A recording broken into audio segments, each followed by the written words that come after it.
Yo, tubers, what's going on? What's going down? What's happening?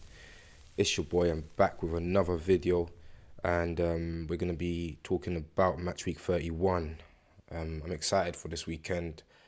I think, as all weekends, as all match weeks, this one's gonna be just as important. We got some interesting games today. Saturday. We're gonna have Aston Villa in the next hour kickoff against Newcastle. Chelsea's playing today. I think this is a very important game for Frank Lampard in the sense that he's lost his two games. This is a home game. He's got to really show something. If he has any aspirations to keep this job on a permanent basis, like Chelsea's just got to get a win today. It's as simple as that. But it's not going to be easy because we know that Brighton is playing super football at the moment. They're one of the teams that is playing the best football across Europe. De Zerbi, he's got them doing madnesses. They look like they're in contention to finish in European spots. So yeah, it's not going to be an easy game. 3 o'clock kickoff. Everton versus Fulham. This is going to be one that it should be interesting as well. We know what Everton's on. They need to survive. Are they going to survive in the Premier League? Sean Dyche playing the football that he does, I think they should survive, but you never know. Fulham, they've hit a little dip in the season, but overall they've had a fantastic season as well, almost as good as Brighton, to be honest with you. They've been out of those sort of mid-table-ish clubs, they've been closest to Brighton in terms of the success overall in the season. Southampton versus Crystal Palace. It's going to be an interesting one. Southampton's at home. Let's see if they can, close something from Crystal Palace. But I think, with Don Roy back in a fold for Crystal Palace, and the way he's got them playing now. We saw what happened in the previous game against Leeds. I think Palace can actually get an away win, which would be fantastic for them. Spurs versus Bournemouth. Spurs is at home. Tottenham is at home against Bournemouth. I think Bournemouth they've been one of the teams, the relegation teams that I've seen. They're really fighting hard. They're trying to literally get every single ounce of whatever productivity that they can out of each and every single team. So it's not going to be an easy game. And Tottenham, they're dodgy. They're dodgy. You can see it. You can see a loss, a surprising loss, but I think they should have enough to get the win. Wolves versus Brentford. Brentford playing away. Wolves, slightly upturning in their form with the new coach. So I think overall they're playing at home. I can see this game ending in a draw, but I can see Brentford nicking it. And I can see Wolves also kind of, getting away with a 2-1. It's a difficult one to kind of predict. But and last but definitely not least, we're going to have Man City against Leicester. Can Leicester hold back Man City at home? It's literally almost impossible. You'll be the bravest soul on earth to put money on Leicester and getting anything out of this game. Look, they've got a new manager, it is what it is. Dean Smith can they've got good players, and this is the thing. Sometimes, when you're playing top sides, you see a lot of space being made available. You see a lot of situations that you can actually counter, and you can actually play in a way that you can get some sort of productivity. You can get some output. It's just that a lot of the times, on the other side of the argument, you have the situation where players just they commit their own errors. Let's say, for example, in a particular moment in the game, Man City is advancing against Leicester. Leicester's under the cosh. They're getting pressurized, but someone in City on the City side makes a mistake, and let's say somebody a Leicester midfielder picks it up. He's just gonna make the wrong pass, or he's gonna overpass it.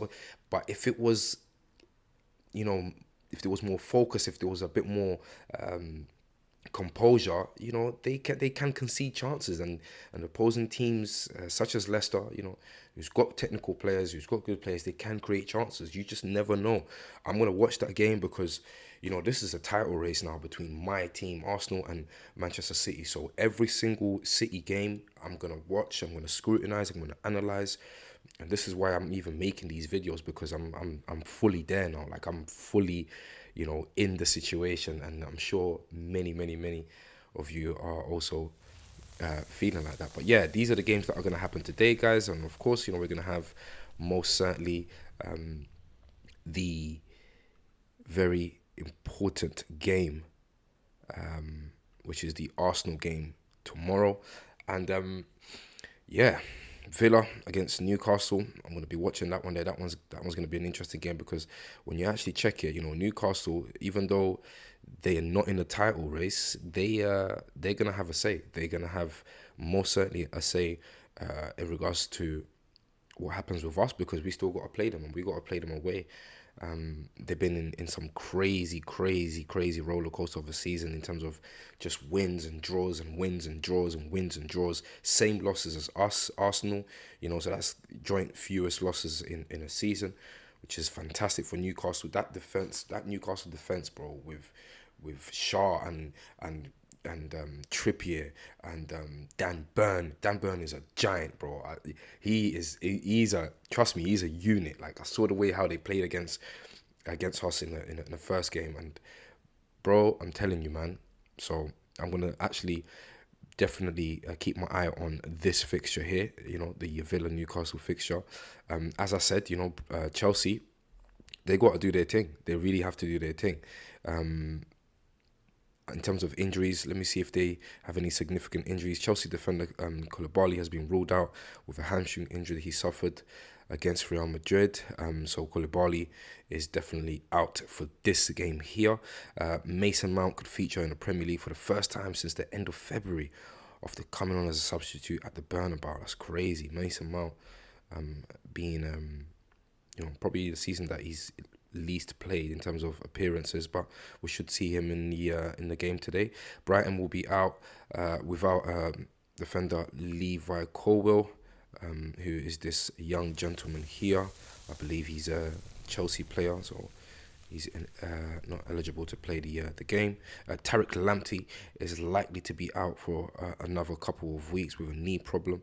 So yeah, Brighton. Listen, they've been great, and they should have had a penalty in the last game, or was it the previous last game? They have been playing some real scintillating football.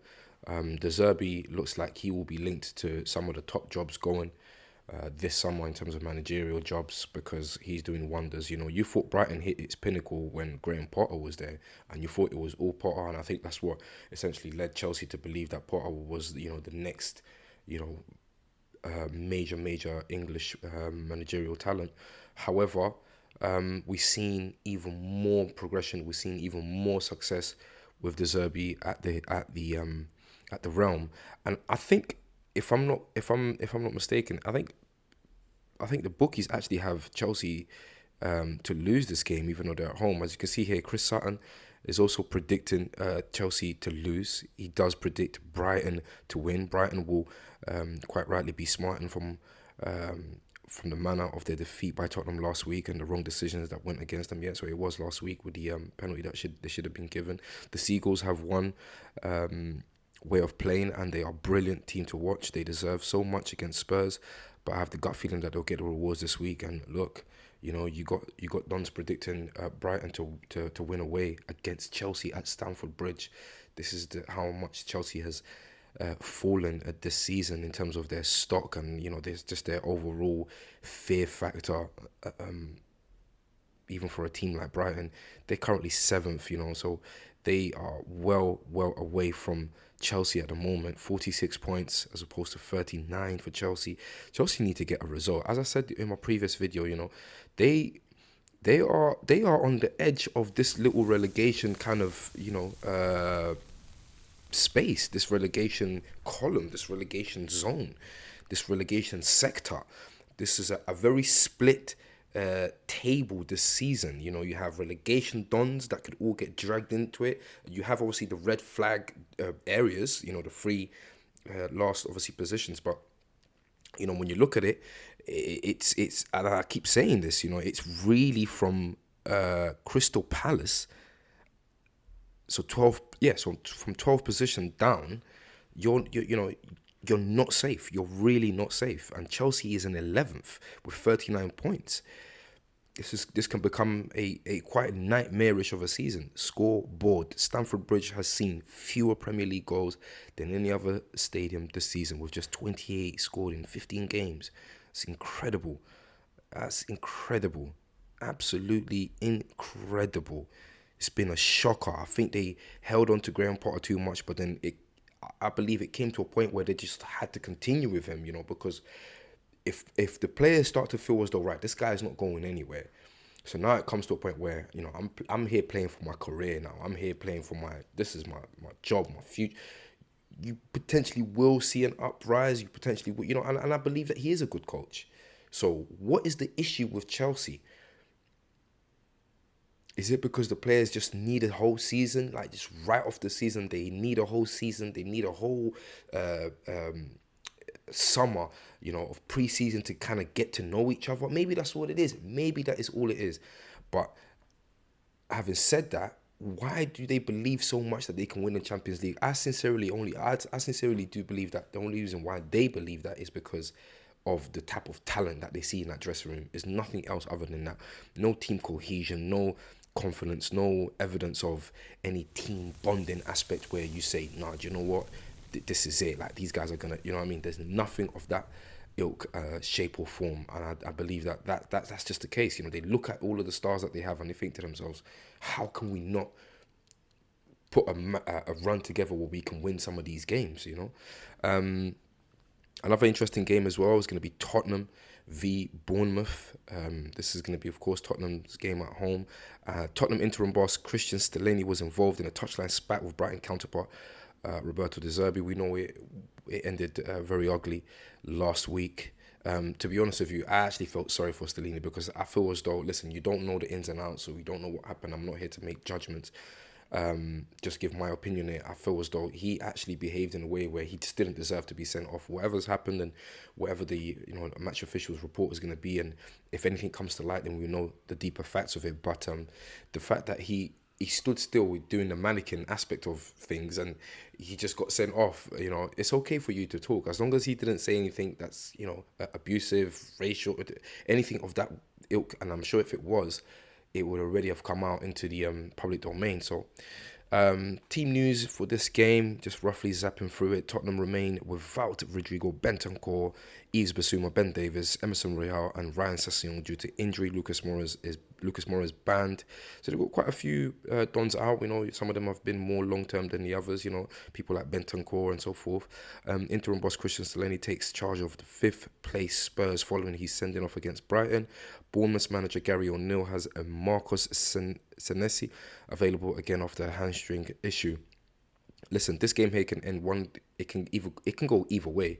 Let me see what Chris Sutton's prediction is. 2-0 for Tottenham. Okay, fair enough. Harry Kane, he is the difference maker. He is the Mr. Tottenham. He is the player that can turn it in a screw, turn the screw in a second. And Harry Kane has now scored in a career high 20 different Premier League games this season, 2 more than Manchester City's Erling Haaland. Only 5 players have ever scored in more separate matches in a single campaign in the competition.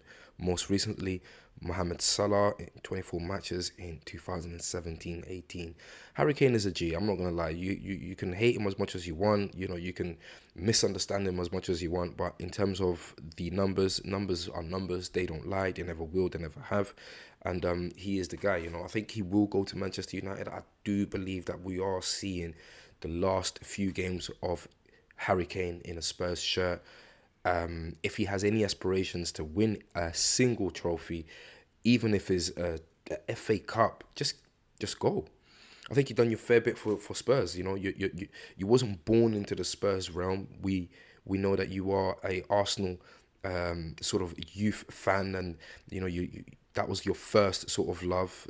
Okay, that's been now converted to Tottenham. We get it. We understand. You done your thing though, man. Top goal scorer, all of that.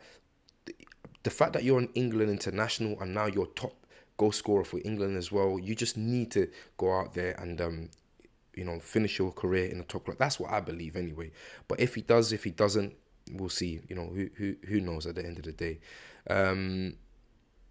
In terms of the top 4 race, obviously tomorrow will be a game that we will see We will see Manchester United play, and I think Manchester United is,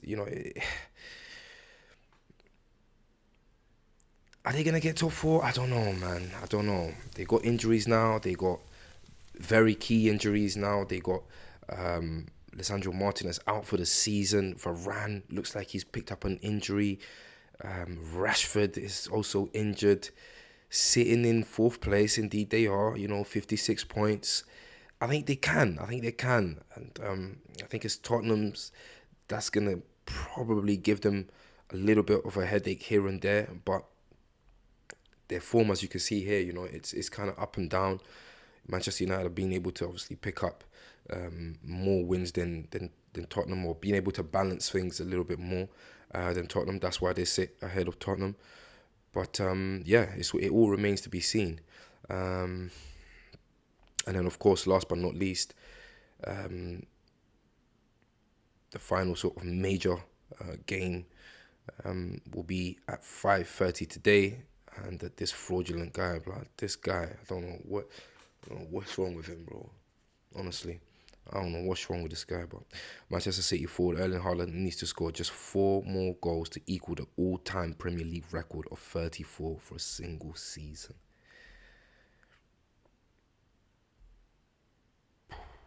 Nine games to go, just 4 more. Incredible. Phil Foden remains out as he continues to recover from an I'm not even going to attempt that. He attempts to recover from a surgery. Leicester City's Harvey Barnes has been ruled out due to a hamstring injury. Not good. He's one of their better players. Ricardo Pereira will miss several weeks. Not good. He's one of their better players. I think City will thrash Leicester. It depends what kind of mood Leicester's in. If they're in a survival mode aspect, then, we need to see more from this guy. He's gone missing this season. 8 league goals scored by Jamie Vardy, Pep Guardiola's Manchester City, the highest tally of any player. He's got some history of scoring against City. Can we see that today? Can we? I have more. I'm more happy to put more faith in Leicester than I am in Southampton, for example. So may that be what it is. May that serve what it's gonna serve. We should see some sort of fight, because this is unacceptable. This is actually unacceptable. So we should see some sort of fight from them.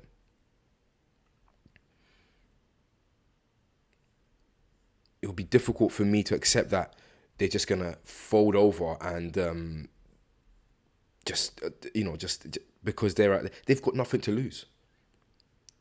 If the players say to themselves, if Dean says, look, we have nothing to lose, yeah, the stacks are against us, the everything is against us, but we have nothing to lose. Let's go out there and play football like you've never played football before ever in your life. I think we can see. Let's have a look if I can pick up the lineup. And that's all that he needs to drill into their head. Simple as that. Yeah, so we've got the lineups for the Villa v Newcastle game, which is going to kick off at 12:30. So Emi Martinez, Ashley Young, Konsa, Mings, Moreno Lopera. That's making a back 5. In the midfield, we've got Ramsey, McGinn, Douglas Luiz, then Donker, and then front 2 of Buendia, Watkins. These lineups nowadays in the Premier League, they kind of sort themselves out for teams that are performing well, established teams, teams such as Newcastle, Arsenal, teams such as Villa. The lineups are almost the same week in, week out. You might see a few tweaks here and there, but they're almost the same, which shows a level of stability, consistency, and so forth. For Newcastle, Nick Pope, of course. Back 4 of Trippier, Shaw, Botman, Byrne.